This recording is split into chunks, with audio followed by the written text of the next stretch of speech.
देखिए डैंग साहब, मेरे पास सब नाम मौजूद है। मैं I don't want to embarrass anyone by naming these officers who are occupying prime positions in the LG setup. मेरा किसी के साथ कोई लड़ाई झगड़ा नहीं, ना मैंने किसी से स्कोर सेटल करने हैं। मैं सिर्फ as a student of law अपना दायित्व निभा रहा हूँ।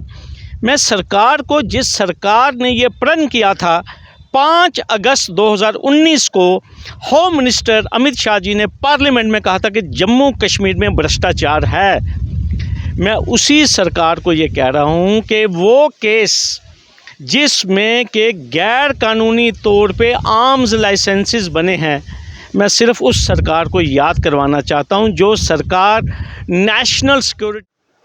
आप देख रहे हैं न्यूज़ सर इंडिया और मैं हूं अरफाज अहमद डैंग। आज की खास मुलाकात में हमारे साथ मौजूद हैं एडवोकेट शेखर सर स्वागत है आपका न्यूज़ सर इंडिया में। शुक्रिया डैंग साहब, आपका बहुत बहुत। शेखर साहब, एलजी एडमिनिस्ट्रेशन कहती है कि करप्शन के ख़िलाफ़ जो है हम एक जंग छेड़े हुए हैं, करप्शन जो है किसी भी तर्ज पे जो है टॉलरेट नहीं की जाएगी। वहीं अगर हम बात करें गन स्कैम जो लाइसेंस हुए थे, दिए गए थे इलीगल तरीके से, उस पर अभी तक कोई कार्रवाई या रिपोर्ट जो है वो सामने निकल कर नहीं आई है। अगर उसके बावजूद हम बात करें जो IAS या JKAS जो ऑफिसर्स होते हैं, इनके ख़िलाफ़ जब कोई इंक्वायरी या FIR लगती है तो इनके ख़िलाफ़ जब प्रोसिक्यूशन जो देना होता है वो गवर्नमेंट ऑफ इंडिया ने देना होता है। तो कितने केसेस ऐसे पेंडिंग पड़े हुए हैं जो अभी तक सामने नहीं आए हैं और उन लोगों के ख़िलाफ़ कार्रवाइयाँ जो हैं वो नहीं देखने को मिल रही हैं? डैंग साहब, आपने बिल्कुल वजह फरमाया। LG इंतज़ामिया और LG साहब एक बार नहीं, बार बार एक चीज़ कहते हैं कि हमारी सरकार जो है वो ज़ीरो टॉलरेंट है टुवर्ड्स करप्शन। लेकिन डैंग साहब, मैं आपको बार बार कहता हूँ कि जम्मू कश्मीर में 2 कानून हैं। एक आम आदमी के लिए, एक उस आदमी के लिए जिसकी सिफारिश नहीं है, उसके लिए बड़ा सख्त कानून है जम्मू कश्मीर में। लेकिन जो इन्फ्लुएंशियल है, जिसकी एक्सेस है कॉरिडोर्स ऑफ पावर में, उसके लिए कोई कानून नहीं जम्मू कश्मीर में, चाहे वो आर्म्स लाइसेंसेस स्कैम है।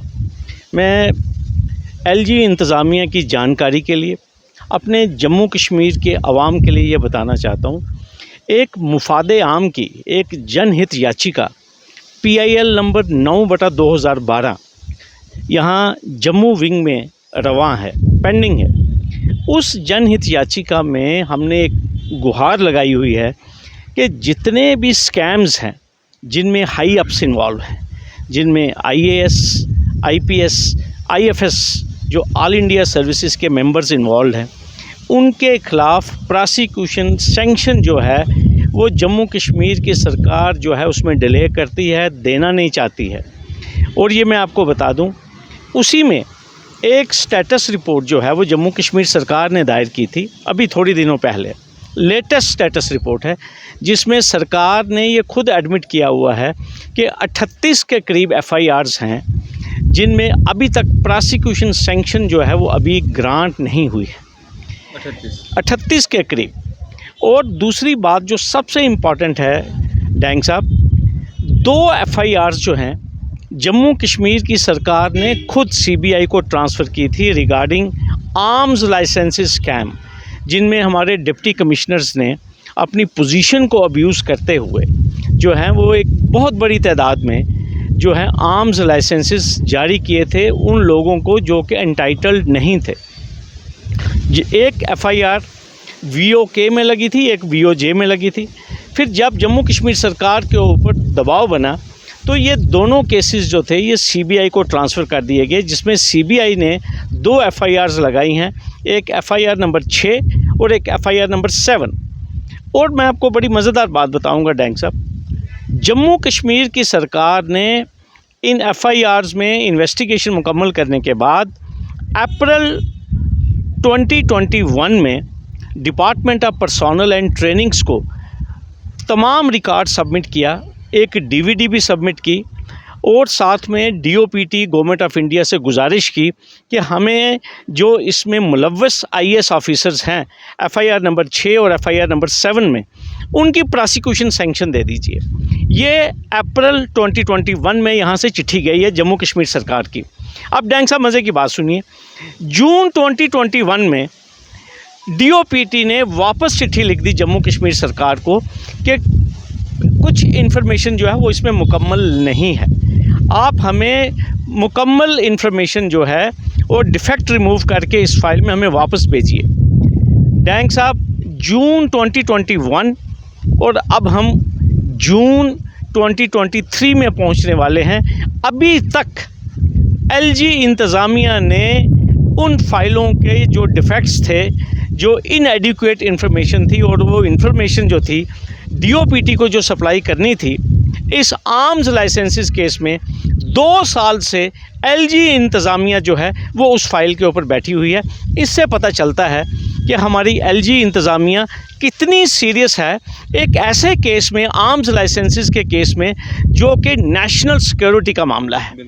इतना सीरियस मामला है कि जम्मू कश्मीर से गन लाइसेंसेस इशू हुए, कोई लाइसेंस जो है गैर कानूनी तौर पे नागपुर में पकड़ा गया, कोई गुजरात में पकड़ा गया, कोई राजस्थान में पकड़ा गया। और अब मैं आपको बता दूं कि एक एंटी टेररिस्ट स्क्वाड जो है वो राजस्थान में बना हुआ है। हर जगह से भारत में जहां भी ये इल्लीगल गतिविधियां हुई, पता चला कि जो लाइसेंस है वो जम्मू कश्मीर से जारी हुआ है। उस मामले में हमारी इंतज़ामिया कितनी सीरियस है, ये इससे मालूम होता है डैंग साहब कि 2 साल हो गए हैं एलजी साहब की जो इंतज़ामिया है, उन्होंने जो इन्फॉर्मेशन जो मांगी थी डीओपीटी ने, गवर्नमेंट ऑफ इंडिया ने, अभी तक वो इन्फॉर्मेशन सप्लाई नहीं की गई। और मैं आपको बड़ी मज़ेदार बात बताऊंगा कि इसके ऊपर कानून क्या है।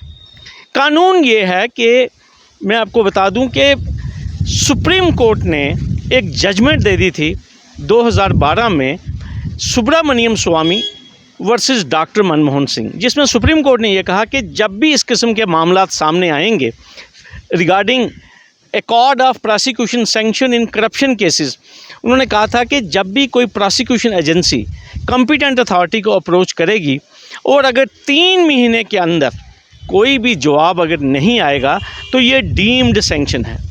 तो मेरा ये सवाल है बतौर स्टूडेंट ऑफ लॉ कि अगर जम्मू कश्मीर सरकार 2 साल से बैठी हुई है इस इम्पॉर्टेंट पब्लिक इंटरेस्ट के मामले में, तो सीबीआई के हाथ बंधे हुए नहीं है।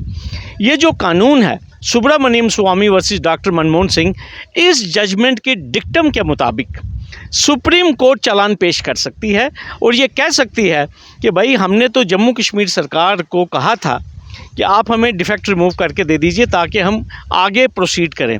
जम्मू कश्मीर की सरकार इसके ऊपर बैठी हुई है। डैंग साहब, मेरा कहने का जो मकसद है, एक तरफ 38 एफआईआर जिसमें इम्पॉर्टेंट स्कैम्स हैं, सीनियर ऑफिसर्स मुलव्वस हैं, इसके ऊपर सरकार खामोश बैठी हुई है।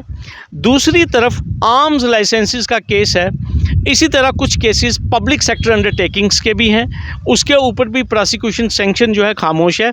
मेरा मकसद आपके माध्यम से अपने महापुरुष ऑनरेबल लेफ्टिनेंट गवर्नर साहब के नोटिस में ये लाना है कि जब आपका रिजॉल्व है कि आप लोग ये कह रहे हैं कि भाई हमारी सरकार ज़ीरो टॉलरेंट है टुवर्ड्स करप्शन, तो मैं ये चाहता हूं कि एलजी साहब के नोटिस में ये बात आनी चाहिए कि जो पब्लिक सिक्योरिटी, नेशनल सिक्योरिटी के जो मामलात हैं, अगर उसमें भी इतना ढीलापन और नॉन सीरियस अप्रोच है, तो बाकी जो केसेस हैं, जो 38 एफआईआर हैं, एलजी साहब उस तरफ भी देखें। हमारे चीफ सेक्रेटरी साहब कहा जाता है वो बड़े अपराइट हैं, मैं उनके भी नोटिस में ये बात ला रहा हूँ।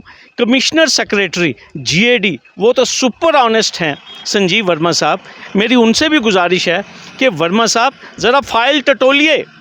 ये जून 2021 में डीओपीटी का कम्युनिकेशन जीएडी को आया हुआ है, देखिए क्यों आप लोग सभी इस मामले के ऊपर खामोश हैं, सामने लाइए और अल्टीमेटली डीओपीटी को जवाब दीजिए ताकि बात आगे बढ़े। मुश्किल साहब, ये जो लोग इस तरह की इलीगल एक्टिविटीज़ में मुलव्वस पाए गए हैं, उम्मीदें तो यही की जाती हैं, कानून भी ये कहता है कि इनके खिलाफ सख्त से सख्त कार्रवाई होनी चाहिए, लेकिन जिन लोगों के नाम इसमें आए, कुछ एक तो उसमें रिटायर्ड हो गए, लेकिन जो इन सर्विस हैं वो तो प्रमोट होके ऐसी ऐसी पोस्टों पे बैठ रहे हैं कि कार्रवाई क्या होनी है, उनको तो प्रमोशनें मिल रही हैं। देखिए डैंग साहब, मेरे पास सब नाम मौजूद है, मैं I don't want to embarrass anyone by naming these officers who are occupying prime positions in the LG's setup.